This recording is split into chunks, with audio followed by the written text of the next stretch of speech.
Kelly Price with Healthy Fit. We've got a great morning casserole dish that is a kid pleaser, and there's lots of options to vary this recipe based on your family's taste. So it's a cheesy hash brown sausage breakfast casserole. I'm starting to heat up my pan, and because we're cooking sausage in there, we don't need to add a lot of oil to the pan. I'm just going to spray it with my extra virgin olive oil. You can really use any kind of meat that is your preference. I am going with a lean, all-natural turkey sausage. It doesn't have any nitrites or preservatives in it, so it's minimally processed. But if you prefer more of a beef, you could do a lean ground beef as well. You could use chopped bacon. I would cook the bacon in the oven. That's my favorite way to cook bacon. Whatever meat that you like in your casserole, or if your family does not eat red meat, you can certainly omit the meat in this casserole dish. But I went with something that was lean.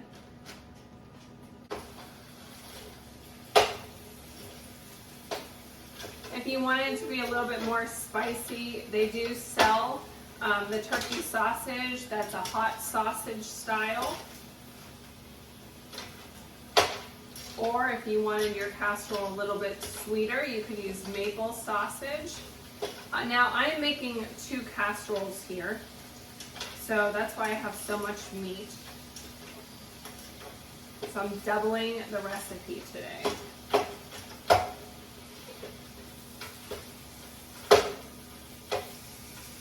I much prefer this ground turkey that is not packaged in these tubes.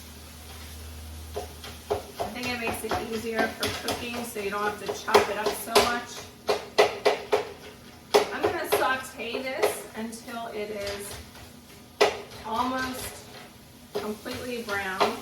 Once I get it chopped up here, we're going to add, you can go ahead and add it now actually, our diced onion, or minced onion rather. Now you could add any kind of vegetable that you want in your casserole. The sky's the limit. We're keeping it simple because this is not for my family. So we're keeping the ingredients pretty basic, but you could put any kind of peppers in there or other vegetables. I've put zucchini in my eggs.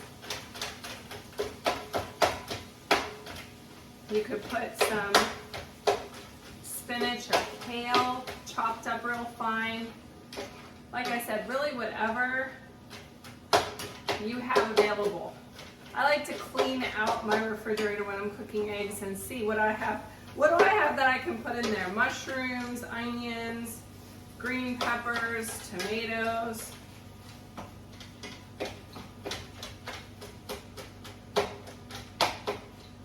So we're going to keep cooking this until the onions are a nice golden brown and the meat is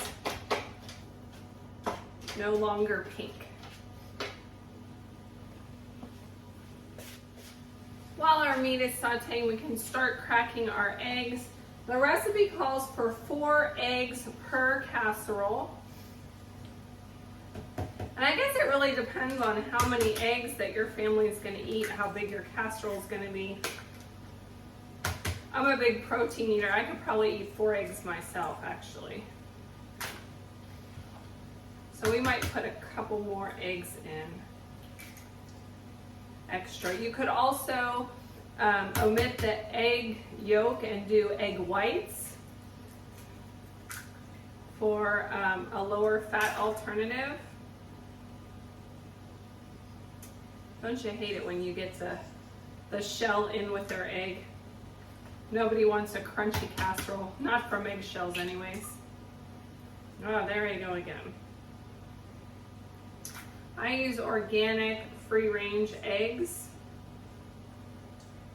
If you have your own chickens, I'm so jealous. I miss having chickens because they make the best eggs. So I've added 2 extra eggs, but I could totally go for more than that. Again, it's gonna impact the ratio of egg to the meat and the hash browns.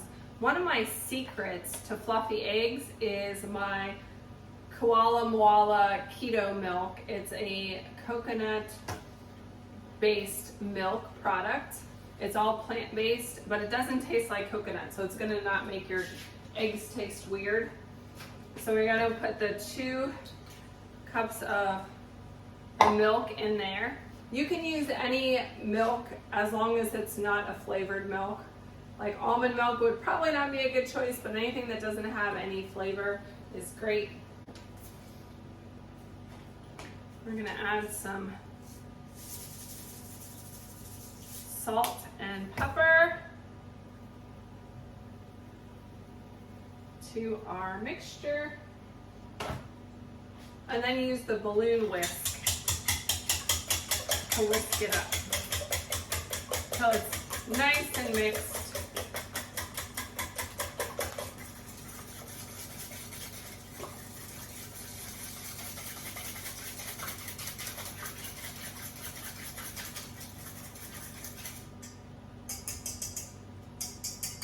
Nice and fluffy. Now, if you're making this recipe AIP friendly, you would omit the pepper. Our meat is just about ready. You have a couple options here. This is supposed to be made with hash browns. There was no hash browns at the store today, so I ended up with tater tots. So the instructions say to cook those in the skillet. The options would be to empty them into the skillet and kind of chop them up as they cook, or I'm going to put them in the oven per the directions on the back of the bag. You only need a half a bag for 1 casserole. Couple options here. If you are doing this as an AIP friendly recipe, you wouldn't use these potatoes. You could use butternut squash. You could use chopped sweet potato or sweet potato fries for a variation on there.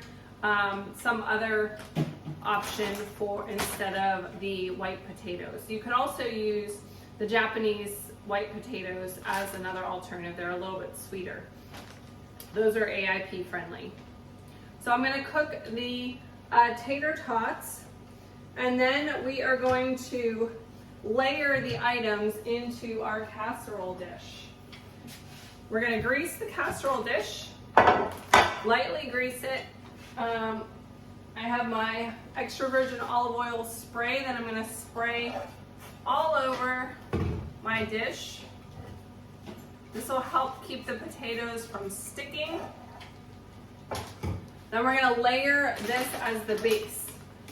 I'm going to chop them up after they're baked, but they're going to be like the crunchy bottom.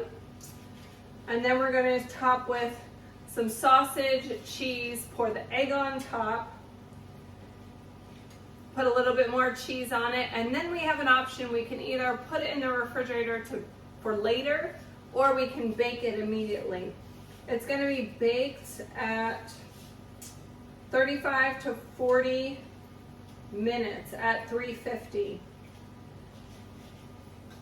It says if you are going to refrigerate it, that it can probably stay in the refrigerator for about 12 hours before cooking, and before you bake it, you would remove it and let it get kind of closer to room temperature for about 15 minutes. Leave it on the counter while the oven's preheating before you bake it. I almost forgot our cheese. We're using a combination of Mexican cheese and shredded mozzarella. Really, you can do any other combination of cheeses. If you like cheddar cheese, that's a little bit greasier of a cheese, but you could certainly use a different cheese, or keep it lean with mozzarella as the primary cheese. If you're making it AIP friendly for someone who is dairy free, You could certainly omit the cheese as part of the recipe and still bake it. It will be a delicious casserole of your sweet potatoes, your meat, your veg, and your eggs. We're gonna cook the casserole at 350 for 40 minutes and then broil the top until it gets bubbly. You can wrap this up. I've wrapped mine up. I'm not cooking it right now, and cook it at a later date, or cook it immediately and then reheat as